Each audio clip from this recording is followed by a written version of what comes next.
A 3, 2, 1. Alright, another 2070 video online section of linear algebra and matrices. Alright, so last time we introduced the idea of eigenvalues, eigenvectors, and eigenspaces. We saw that in certain cases eigenvalues are kind of easy to find.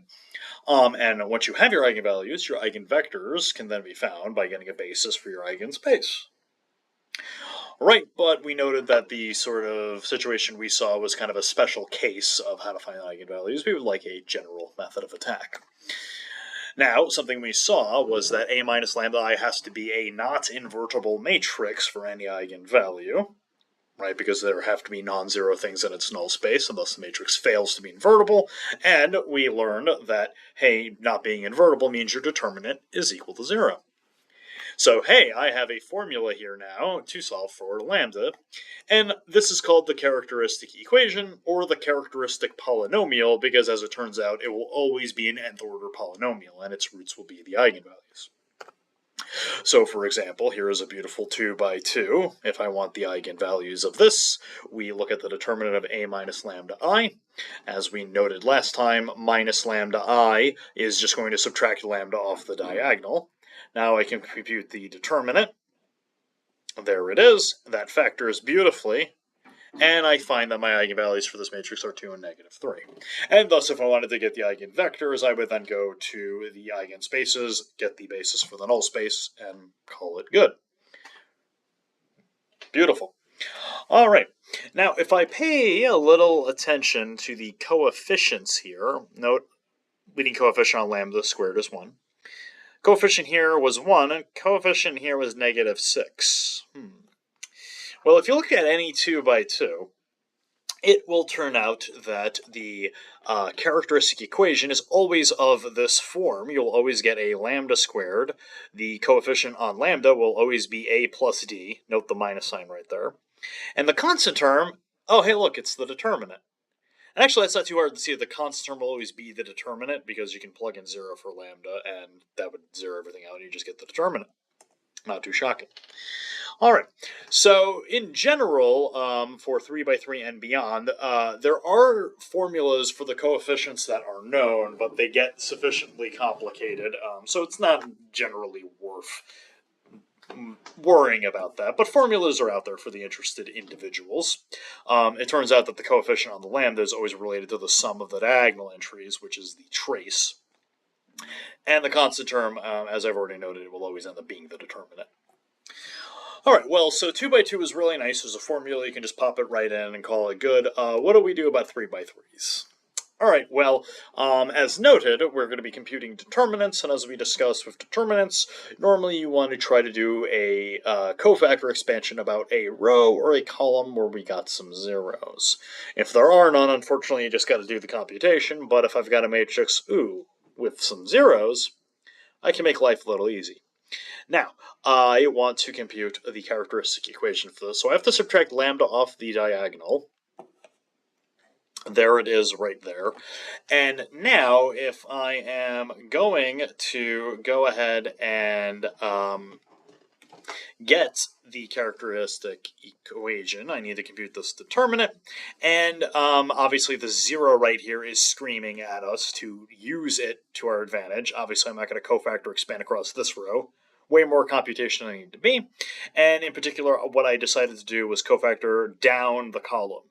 So I picked my lambda, and remember what we do is we delete that row and we delete that column and compute the determinant of what's left over. Plus, minus, so as I go down, I'll have a -1, delete this row and column, and compute the determinant of what's left over. And there you go, you computed it out. Now, some habit here that's worth not getting into is that one of the first things you want to do maybe when you see something like this is expand everything out. And when it comes to 3 by 3s and beyond, you always want to be a little careful because it's very possible there is a term that factors out. And here we see, right, that lambda neatly factored out. So other times you don't get so lucky and you kind of just have to leave it sprawled out, but sometimes you do want to pay attention. Maybe there is something that can factor here. All right, so that neatly factored out. And note, I was careful to make sure I pulled out a minus lambda, because I already had a minus right here, so I picked up a negative 1. And there we go. We got our characteristic equation. We factored it beautifully, and I got my eigenvalues. And again, I can now go further with the eigenvalues in hand and compute the eigenspaces. Okay, we already did the last time, so we'll wrap up today by now talking about some special cases of eigenvalues. So we already saw that if we have your standard basis elements appearing, then there is a little trick to get to the eigenvalues.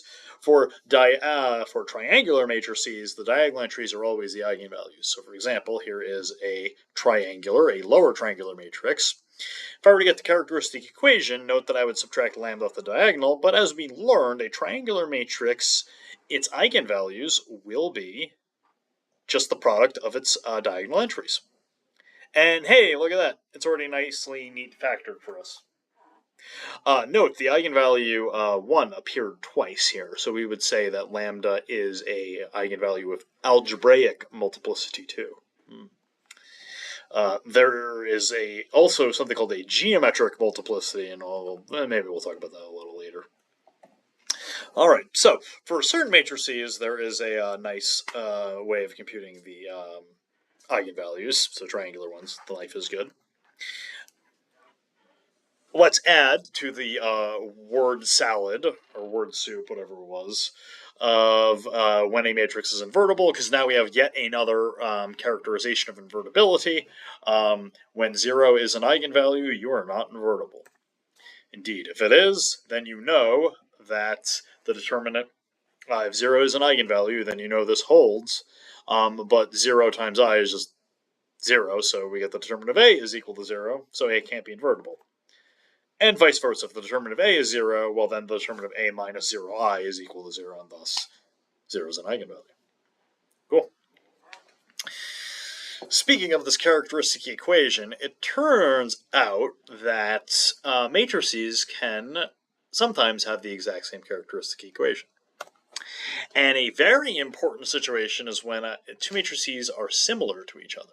So we say a matrix is similar to another one if I can find an invertible one, so that P inverse A, P is equal to B, or equivalently, A is equal to P inverse BP. It doesn't matter where the P and the P inverse go. Right. Note here I can then multiply on the left and right by P and P inverse and get a similar looking formula. Now, it just so happens that these matrices have to have the same characteristic polynomial. And this is a really fun little derivation. Polynomial. Jesus. It's good. Don't got a PhD in spelling.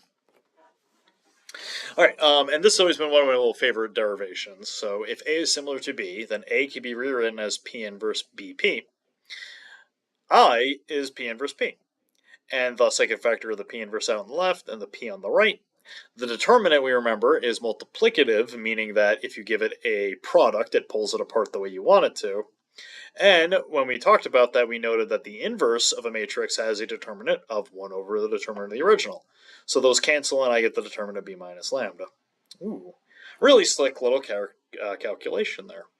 Now, naturally, you might look at that and go, well, that's all well and good, but why would I ever care about that? Wonderful question.